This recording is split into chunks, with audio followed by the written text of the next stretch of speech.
नमस्कार, मैं हूं मधुलिका और आप देख रहे हैं अटल टीवी। इस वक्त पर बिहार चुनाव को लेकर हवाएं तेज हो चुकी हैं। पार्टियों की तरफ से लगातार तैयारियां की जा रही हैं और इस बीच में देखने को मिला कि जो स्टार प्रचारक हैं वो जनसंवाद करते हुए भी नजर आए। ऐसे में अखिलेश यादव भी आज बिहार पहुंचे हुए हैं और अब देखना ये होगा कि आखिरकार बिहार चुनाव के रण में किसकी होगी जीत। इन सारी चीजों पर बातचीत करने के लिए आज हमारे सामने है जैनेन्द्र जी, और इसी के साथ थोड़ी देर में हमारे साथ सपा के प्रवक्ता जुड़ेंगे चंचल यादव जी। इनसे बातचीत करेंगे और जानेंगे कि आखिरकार इस बार बिहार में किसका परचम लहराएगा। जैनेन्द्र जी, आपका हमारे चैनल पे बहुत बहुत स्वागत है।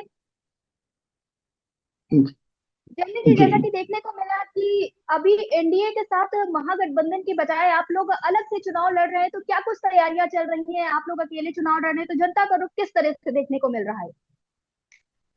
देखिए, जनता का रुख तो हमेशा से हमारे पक्ष में रहा था। पहले भी हमें आशीर्वाद मिला था। पिछले चुनावों में भी हमने गठबंधन के साथ मिलके एक अलग गठबंधन बनाया था। बहन जी के साथ मिलके चुनाव लड़े थे और ओवैसी जी थे, उनके साथ मिलके चुनाव लड़े थे और 6 सीटें हमारे गठबंधन ने जीती भी थी। दूसरी चीज मैं बताना चाहूंगा कि भाजपा के कुछ जो बिहार से आने वाले नेता हैं, उन्होंने अपने व्यक्तिगत स्वार्थ को आगे करके हमारा गठबंधन नहीं जी। होने दिया भाजपा से। और दूसरी चीज, हमारे जो सीटों की तैयारी थी, वो लगभग सभी सीटों पर हमारी बिहार के अंदर तैयारी थी। माननीय ओम प्रकाश राजभर जी ने स्वयं चाहे नड्डा जी हों चाहे अमित शाह जी हों, उनसे मुलाकात की थी और उस समय उनको आश्वासन भी दिया गया था कि आपको 5 सीटें दी जाएंगी। लेकिन ऐन वक्त पे कुछ नेताओं ने अपने स्वार्थ साधने के लिए ऐसा होने नहीं दिया और इस वजह से हम लोग अकेले चुनाव में उतरे हैं। हम हालांकि मैं एक और चीज स्पष्ट कर दूं, आरएलडी की तरफ से हमें 5 सीटों का ऑफर भी था जिसे हमने ठुकरा दिया है। और जो 64 सीटें बची हैं जिन पे हमारे प्रत्याशी खड़े हुए हैं, वहां पे हमारी 2 नवंबर को, 7 नवंबर को, 8 नवंबर को रैलियां भी होंगी माननीय ओम प्रकाश राजभर जी की। उसके अलावा माननीय अरविंद राजभर जी की और माननीय अरुण राजभर जी की रैलियां भी होंगी, जिससे कि बिहार का मतदाता जो इतने समय से अगर उसके पास सुविधाएं नहीं पहुंच पा रही हैं, हम उनको पूरा करने के लिए संकल्पबद्ध हैं। चाहे हमारा जो रोड मैप रहा है, पिछले 5 सालों में हमने जो तैयारियां की हैं और जो जमीनी स्तर पे हमने लोगों की समस्याओं को देखा है, वही हमारे घोषणा पत्र में भी शामिल होगा और साथ में वही चीजों को हम लेके टारगेट कर रहे हैं जिनको हम पूरा कर पाए। किसी भी दल के साथ अगर गठबंधन करते हैं चुनावों के बाद, तो उन्हीं चीजों को हम तवज्जो दे रहे हैं जिनको हम पूरा कर पाए। आप बिजली की समस्या ले लीजिए, चाहे सड़कों की समस्या ले लीजिए, चाहे महिलाओं को सुरक्षा को लेके वहां पे जो काम नहीं हो पाया है अभी तक, उन चीजों को हम पूरा करने की कोशिश करेंगे। साथ में मैं एक और चीज इसमें जोड़ देता हूं कि अ, बिहार एक ऐसा राज्य है जहां पे पहले तो जंगल राज रहा, उसके बाद 20 साल से नीतीश जी भी सत्ता में है, तो कहीं ना कहीं वो केवल एक अपनी मिनट एक सरकार मिनट और खुद के अध्यक्ष एक मुख्यमंत्री मिनट। पद, वो अच्छा अपना अच्छा मुख्यमंत्री पद भी कहीं ना कहीं बचाने के लिए कार्य करते रहे। उन्होंने ज्यादा उस तरह के कार्य नहीं किए जो जनता के बीच में पॉपुलर हो पाए। हालांकि भाजपा उनके साथ थी, लेकिन भाजपा एक फ्रंट सीट पे ना होके बैक सीट पर बैठी रही हमेशा से, तो उतने काम नहीं हो पाए पिछले 5 साल में, या मैं कह लूं कुल मिला के 20 साल में। हालांकि जंगल राज से आगे आया है बिहार निकल के, लेकिन कोई फायदा उसका उतना नहीं हुआ जितना कि पिछले 20 साल के अंदर होना चाहिए था। जी मैम। जी। जी। चंचल जी हमारे साथ जुड़ चुके हैं। चंचल जी, जैसा कि देखने को मिल रहा है कि आज अखिलेश यादव बिहार पहुंचे हुए, जनसंवाद हो रहा है, तैयारियां जोरों शोरों से चल रही हैं, लेकिन आप लोग वहां पर अकेले चुनाव क्यों नहीं लड़ रहे हैं? इस बार देखने को मिल रहा है आप लोग सपोर्ट करते हुए तो नजर आए और आजम खान भी पहुंचे हुए थे। ये कहा जा रहा है कि स्टार प्रचारक की जो सूची है वो आ चुकी है, तमाम बड़े नेता उसमें शामिल किए गए हैं। और सीधे तौर पे ये बात कह दी कि जहाँ पे 18% मुस्लिम है उन्हें लुभाने के लिए ये सारे कार्य किए गए हैं। और देखिए, सबसे पहली बात तो यह है कि भारतीय जनता पार्टी का एक काम रह गया है, प्रोपेगेंडा फैलाना।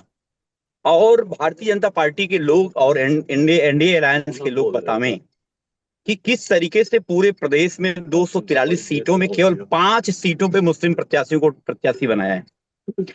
और जहां तक बात है इंडिया अलायंस का, इंडिया अलायंस जो है पूरी तरीके से भारतीय जनता चाहती है। इंडिया अलायंस के लोग जो है, जो कार्यकर्ता और पूरी तरीके से मुस्तैद होकर के पूरे प्रदेश की, जो बिहार में भय भू भ्रष्टाचार का जो माहौल बना हुआ है, पिछले अगर हम देखें, पिछले कुछ समय से लगातार हत्याएं हो रही हैं, लगातार लॉ एंड ऑर्डर की बात करें तो बद से बदतर हालात है, महाजंगल राज पूरे बिहार में हो चुका है। और आदरणीय नीतीश कुमार जी, मैं कह सकता हूं कि राजनीतिक दृष्टि से कोमा में पहुंच चुके हैं। और उनकी उनकी बातों को लेकर के भारतीय जनता पार्टी तनिक भी गंभीर नहीं रहती है। और आप देखेंगे कि आने वाले समय में पहली बात तो सरकार इंडिया अलायंस की बनने जा रही है वहां पे। दूसरी बात यह है कि बीजेपी के लोग उनको सिंधे बनाने के चक्कर में पड़े हुए हैं, लेकिन ऐसा होगा नहीं, क्योंकि ये सबको मालूम हो चुका है कि भारतीय जनता पार्टी से बड़ी कोई मौका परस्त पार्टी नहीं है। वो चाहे बिहार हो, चाहे महाराष्ट्र हो, चाहे आपने देखा होगा पंजाब हो, और चाहे आपने देखा होगा हरियाणा हो, जिस पार्टी के साथ बीजेपी गठबंधन करती है उनको पहले मिला के निपटाने का काम करती है। और ये बीजेपी इसी की उस पूरी तरीके से महारत हासिल है। आपने अगर देखा होगा कि आपको याद होगा कि महाराष्ट्र के अंदर किस तरीके से शिंदे, किस तरीके से पहले उद्धव साहब ठाकरे की पार्टी को जो है बड़े भाई की भूमिका में शिवसेना को रखते थे, और अंत में क्या हुआ कि इन्होंने ही शिवसेना को दो फाड़ में बांटने का, मतलब अगर आप याद करो कि श्रद्धेय अटल बिहारी वाजपेयी की उन्होंने एक इंटरव्यू में कहा था कि अगर आपके पैर में कांटा लग जाए तो उस कांटे को कांटे से निकाला जाता है, और जब वो कांटा निकल जाता है तो उस कांटे को उठा के फेंक दिया जाता है।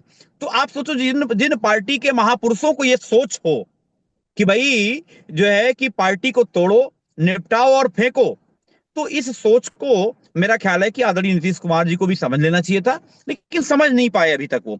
और ये तय हो चुका है कि बिहार में पूरी तरीके से प्रचंड बहुमत की सरकार बनने जा रही है आदरणीय तेजस्वी यादव के नेतृत्व में। और जिस तरीके से अति पिछड़ा ईबीसी और बीसी को मिलाकर के जो गठबंधन इंडिया अलायंस आगे बढ़ रहा है, आप आने वाले समय में देखेंगे कि बिहार में भाजपा का जो मंसूबा था काफी सालों से कि हम यहाँ पे सरकार बना सकते हैं, तो मंसूबा पूरी तरीके से फेल हो जाएगा, उसके ऊपर पानी फिर जाएगा। एक बात मैं आपको कहना चाहता हूँ कि हाँ, एक बात मैं आपसे कहना चाहता हूँ जी, जैनेंद्र जी, एक क्या बात जवाब यह है, है, क्या इस बार इंडिया अलायंस आएगा?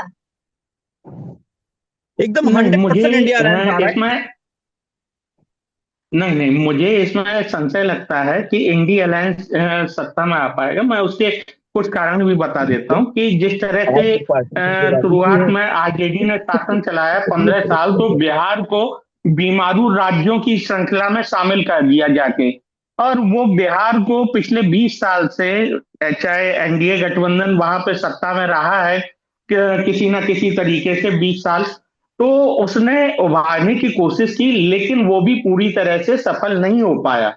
और जहां तक महिलाओं की स्थिति की, पलायन जो सबसे बड़ा दंश है वहां के लोगों का, वो है पलायन। और पलायन के ऊपर किसी ने भी कोई कार्य नहीं किया। और आपको इस बात से पता चल जाएगा कि जब भी छठ पूजा या दिवाली या कोई त्योहार आता है, तो कैसे केंद्र सरकारों को जो भी रहती हैं, वो 10-10 हजार, 12-12 हजार, 5-5 हजार, 6-6 हजार स्पेशल ट्रेनें तो बिहार के लिए चलानी पड़ती हैं। तो आप इससे पलायन का दर्द समझ सकते हैं। अब महिलाओं की स्थिति को लेके भी ज्यादा कुछ नहीं किया गया है। उनकी शिक्षा को लेके, उनके कार्य क्षेत्र को बढ़ाने के लिए किसी तरह की फैक्ट्रियां जो चल रही थी वहां पे बिहार में, जंगल राज में बंद हुई थी, उसमें से सभी फैक्ट्रियां दोबारा से अभी तक जीवित नहीं हो पाई हैं। वो फैक्ट्रियां अभी भी वैसी की वैसी बंद पड़ी हुई हैं। उसमें से मुश्किल से 2-3-4 फैक्ट्रियां दोबारा से चालू हुई हैं।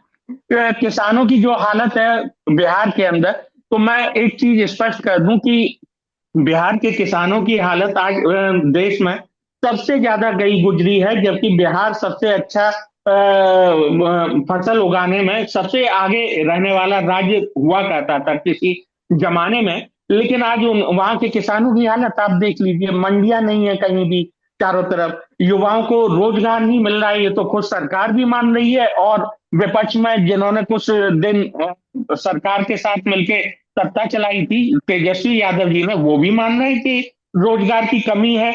और सत्ता में जो सत्ता आजकल चला रहे हैं वो भी मान रहे हैं कि रोजगार की कमी है। तो मैं इन चीजों को बताना चाहता हूं कि जो रोजगार है, महिलाओं की स्थिति है, किसानों की स्थिति है, युवाओं की स्थिति है, सड़क हो, बिजली हो, पानी की समस्या हो, आज भी वहां पे हर घर नल नहीं पहुंच पाया है, आज भी महिलाओं को दूर से पानी लेके अपने घरों में आना पड़ता है। ये स्थिति बिहार की आज भी है।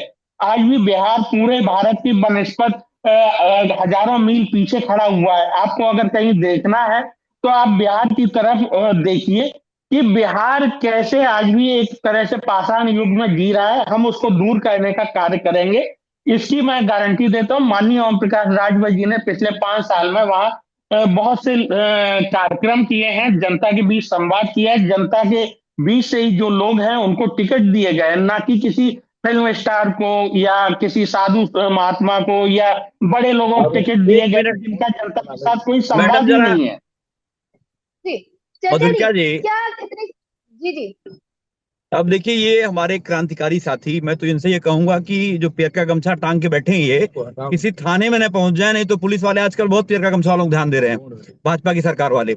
मेरे जनेंद्र भाई से एक दरखास्त है, आपसे रिक्वेस्ट है, किसी थाने में बीजेपी के योगी की पुलिस के सामने आमने मत पहुंच जाना आप, नहीं तो पियर का गमछा देखकर सांड की तरह जो है ये बीजेपी की पुलिस दौड़ा लेती है।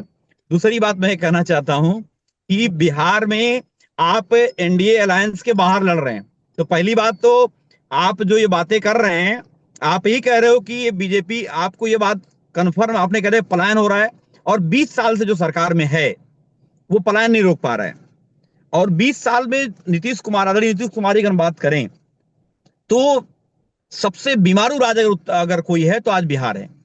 और चलिए, सबसे आप ज्यादा बताइए, लेकिन कम्युनल मेरा सवाल राइट्स, ये है कि सुनिए, सबसे, कोई समस्या मैडम, है तो आप लोग सबसे ज्यादा क्यों एनसीआरबी की जो रिपोर्ट है, आप लोग मधुलिका चुनाव जी, में क्यों सबसे नहीं ज्यादा उतरे? एनसी जी जी सबसे ज्यादा एनसीआरबी की जो रिपोर्ट है, जो कम्युनल राइट सबसे ज्यादा कहीं पे अगर हो रहा है दूसरे नंबर पे तो बिहार है।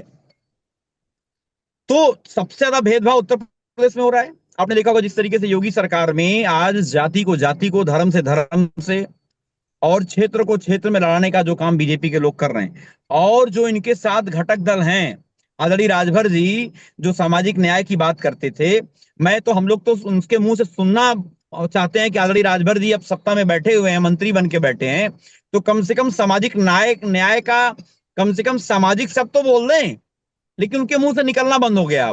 अब वो चूंकि सत्ता की मलाई खाने में लगे हुए हैं और मस्त हैं, और जगह जगह बस इस बात का दुष्प्रचार करते हैं, केवल लेकिन विपक्ष चर्चा को जी, ताने मारने के अलावा। सुनिए, और आप यही लोग मेरी, समझदार सुनिए क्यों मैडम, नहीं यही है यही वो ऐसा? पार्टी है कि अध्यक्ष सुप्रीमो रहे जिन्होंने कहा था कि पूरे दुनिया का सबसे बड़का झूठा कौन है, आदरणीय मोदी जी हैं, दूसरा का नंबर झूठा कौन है, आदरणीय योगी जी हैं। तो ये पहले तो ये इनको बताना पड़ेगा कि भैया ये झूठा पहले नंबर पे वही लोग हैं कि दूसरा कोई और आ गया है। तो ये कई सारे वाजिब सवाल है। जैनेंद्र भाई को मैं ज्यादा कुछ नहीं कहना चाहता हूं, क्योंकि अब इनकी पार्टी वहां पे लड़ रही है, बहुत ज्यादा इनकी कोई उम्मीद नहीं है, लेकिन पहुंच गए लड़ने के लिए, तो कोई बात नहीं, हमारी शुभकामनाएं हैं। लेकिन एक बात है, उत्तर प्रदेश की हम बात करें, उत्तर प्रदेश में बीजेपी सुभाषपा को निपटाने का काम करेगी। जिस तरीके से आपने देखा होगा, आदरणीय जयंत चौधरी जी को पहले वादा किया कि हम इतनी सीटें देंगे और आपका 2 मंत्री बनाएंगे, एक राज्यसभा भेजेंगे, एमएलसी बनाएंगे, ना जाने क्या क्या वादा किया था, और अंत में हुआ उसका आधा। जी जयराम जी, आप अपनी बात को पूरा करिए। देखिए, मैं चंचल भाई की बात से सहमत नहीं हूँ। मैं कुछ चीजें स्पष्ट कर देता हूँ। जो इन्होंने पीला गमछा और पुलिस का उदाहरण दिया, उसमें पुलिस पर कार्रवाई हुई। आज भी कुछ समाजवादी मानसिकता के पुलिस वाले बचे हुए हैं जिन पर कार्रवाई होना बहुत जरूरी होती है, और उन पर कार्रवाई हुई। अब दूसरी चीज मैं बताना चाहूंगा, सामाजिक न्याय की बात की हमारे भाई ने। मैं इनसे पूछना चाहता हूँ, 4 बार आप सत्ता में उत्तर प्रदेश के अंदर रहे, आपने तो सामाजिक न्याय समिति के लिए तो कोई भी कार्य नहीं किया। अगर किया है तो मुझे बता दीजिए। और मैं दूसरी चीज स्पष्ट कर दूं कि सामाजिक न्याय समिति की रिपोर्ट को लागू करने के लिए अभी 15 दिन पहले ही हमारे नेता ने चारों तरफ मिलना जुलना किया था, चाहे वो पटेल जी हो, चाहे वो संजय निषाद जी हो, चाहे भाजपा के राष्ट्रीय अध्यक्ष जेपी नड्डा जी हो, चाहे अमित शाह जी हो, सबसे मिले थे वो जाके। इवन माननीय योगी जी से भी मिले थे कि जो उत्तर प्रदेश में चुनाव होने वाले हैं उनमें भी आप सामाजिक न्याय समिति की जो चीजें हैं उसके हिसाब से आप लागू करिए, सामाजिक न्याय समिति को लागू करिए। और दूसरी चीज उन्होंने बिल्कुल ये भी स्पष्ट किया कि रोहिणी आयोग की अगर रिपोर्ट आ चुकी है तो आप उसको भी लागू करिए, लेकिन उसमें थोड़ा सा पेच फंसा हुआ है कि जनगणना होने के बाद ही वो रिपोर्ट लागू होगी। मैं इसको स्पष्ट कर दूं। एक और चीज मैं बताना चाहूंगा कि समाजवादी पार्टी तो बेगानी शादी में अब्दुल्ला दीवाना की तरह बिहार में पहुंच गए माननीय अखिलेश जी। मैं इनसे पूछना चाहता हूं, अगर आप भी लड़ना चाहें तो आपने क्यों नहीं लड़ा? वहां पे आपका बिल्कुल भी क्या समर्थन नहीं है? मैं आपको स्पष्ट कहना चाहता हूँ, माननीय अखिलेश जी केवल अपनी रिश्तेदारी निभाने वहां गए। जैसे यहाँ पे पूरा कुनबा उनका है, तो वैसे ही वो भी उन्हीं का कुनबे में आता है, जिसकी आपने बहुत बात देखी होगी कि कैसे माननीय अखिलेश जी और तेज प्रताप यादव जी की बातें हो रही हैं फोन पे, कैसे मिलाई हो रही है, कैसे आप दोनों परिवारों के बीच में शादी ब्याह का नाता है, वो आपको पता ही है, तो मुझे कहने की जरूरत नहीं। वो केवल अपने रिश्तेदारी निभाने गए हैं बिहार के अंदर और कुछ नहीं कहने गए। उनका बिल्कुल भी बिहार में जनाधार नहीं है, इवन एक सीट पर भी जनाधार नहीं है।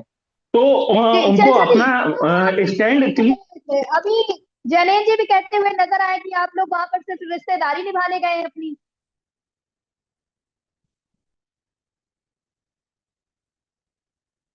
चंचल जी, आप अपना माइक ऑन कर लीजिए।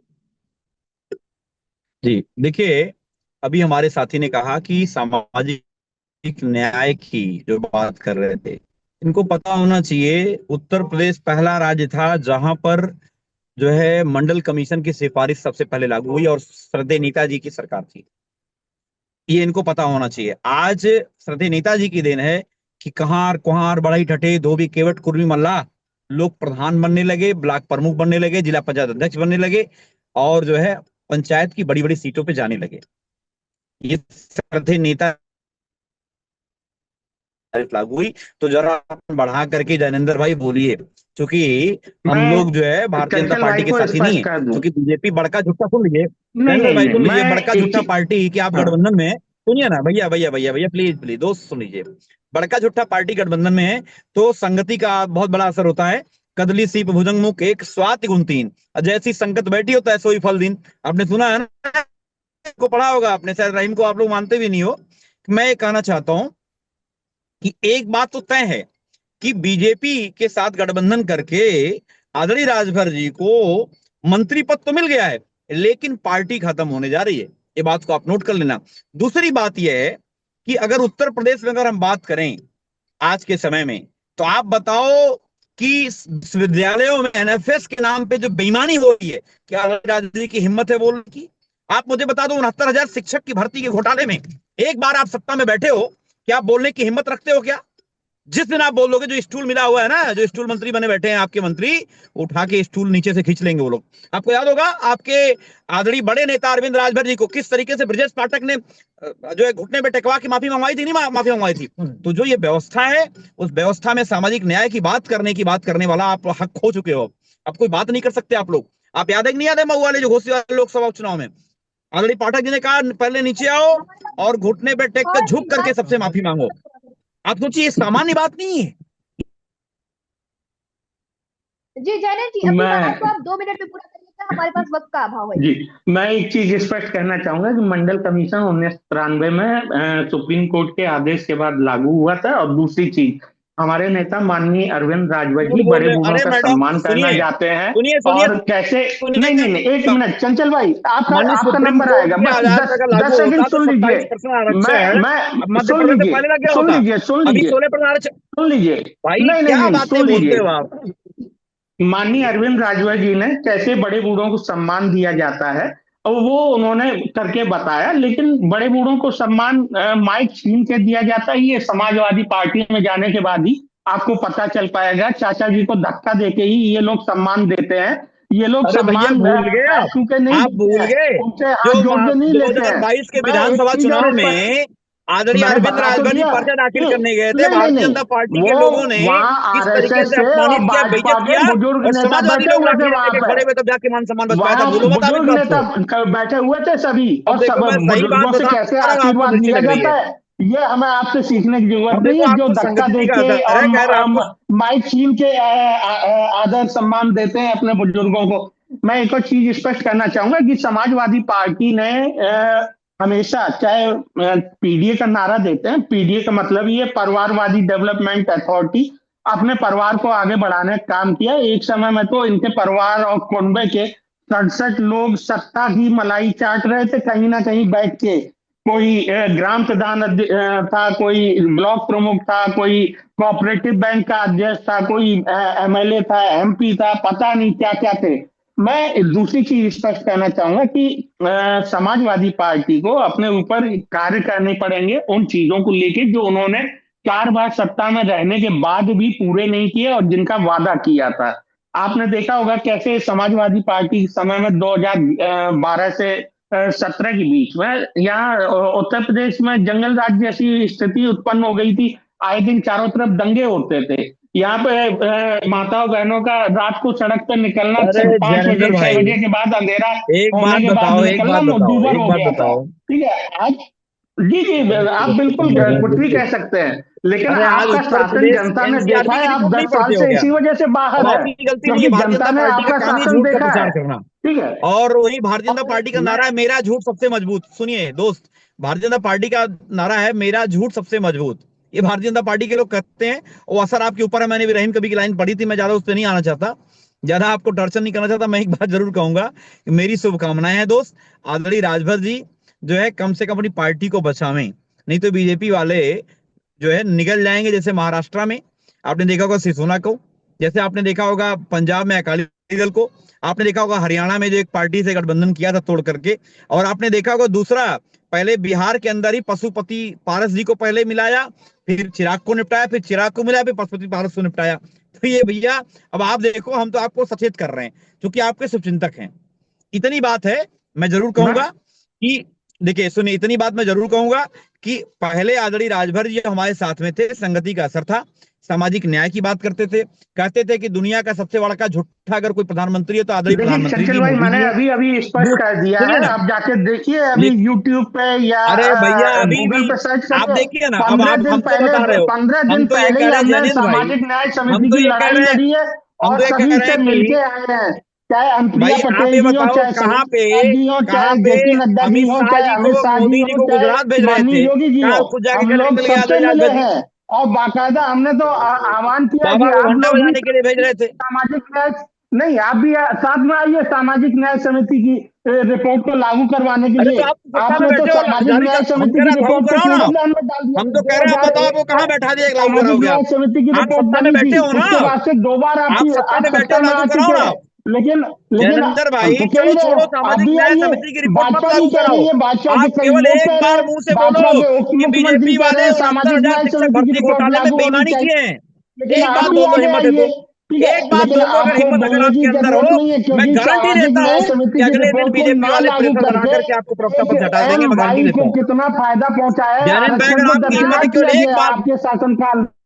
हो रही है। और इस बीच में देखने को मिला कि तमाम पार्टियां अपने तमाम जन मुद्दों को लेकर उतरने वाली है। अब देखना ये होगा कि आखिर कौन इस बार अपनी जीत का परचम लहराता है। मैं आपके साथ मधुलिका, आप देख रहे हैं टीवी।